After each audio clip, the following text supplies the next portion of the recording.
بنعبروا الكورس.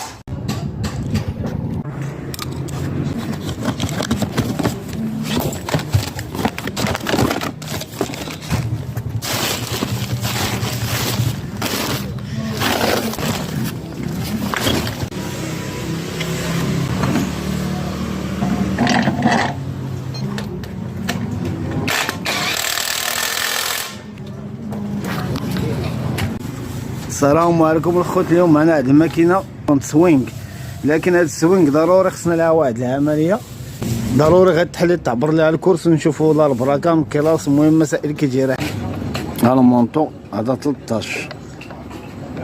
غتجي الملاحظه الاولى. الملاحظه الثانيه الكوتشيه هادي كبر من هادي، هادي كبر من هادي ب3 تاع المليم. غنطراسيو واحد الطراسيه هنايا تبان لكم هاديك النقطه اللي في التورنيفيس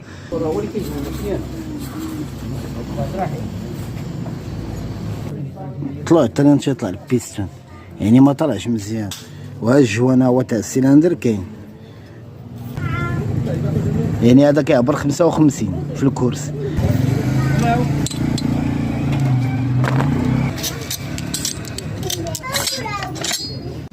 بالك هنا في البروكان تاع 150. اجي نشوفوا واحد النقطه هنا. شي التورنيفيس هاديك لي بوان اللي تراسيت بعيده بزاف على فين تراسينا في الاول. في الاول جاتنا على هنايا في البروكان الاصلي تاع هاد الماكينه، جانا على هاد الحرف تاع الكارتر.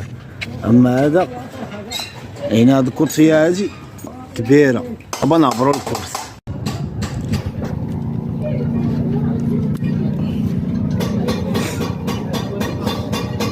يعني هذا عطينا 56 ونص في الكورس.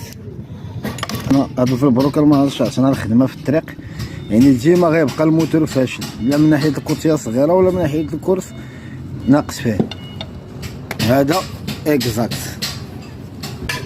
وبيستون ضروري تثبت البيستون تيطلع المونطور 14. راه طلع هو هذا قياس ديالو لابار.